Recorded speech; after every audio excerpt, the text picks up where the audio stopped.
राणी वेलू नचियार यांचा विवाह शिवगंगाचा राजा मुथू वडुगनाथ थेवर यांच्यासोबत झाला। 1772 मध्ये ब्रिटिशांनी शिवगंगावर आक्रमण केलं। यामध्ये राजाचा मृत्यू झाला। राणीला आपल्या छोट्या मुलीला घेऊन जवळच्या जंगलात आश्रय घ्यावा लागला। तिथे ती ब्रिटिशांच्या विरोधात 8 वर्ष योजना बनवत होती। तिने कल्लर योद्धे, दलित सेनानायक, व्यापारी यांची मदत घेतली। म्हैसूरचा राजा हैदर अली यालाही पत्र पाठवलं। तिथून तिला 5000 सैनिकांची, शस्त्र आणि दारुगोळ्याची मदत मिळाली।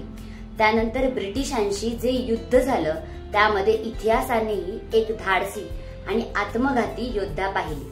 तिचं नाव होतं क्विली। तिने स्वतःच्या शरीरावर तूप लावून स्फोटक वस्तू हातात घेऊन ब्रिटिशांच्या बारुदावर उडी घेतली। खूप मोठा धमाका झाला। ब्रिटिशांच्या बारुदाचा स्फोट झाला। राणी वेलू नचियारला शिवगंगा पुन्हा जिंकता आलं। त्यानंतर ब्रिटिशांनी पुन्हा कधीही शिवगंगाकडे पाहिलंही नाही। तर अशी होती ही महान योद्धा। यांची स्टोरी तुम्हाला कशी वाटली हे नक्की कळवा। धन्यवाद।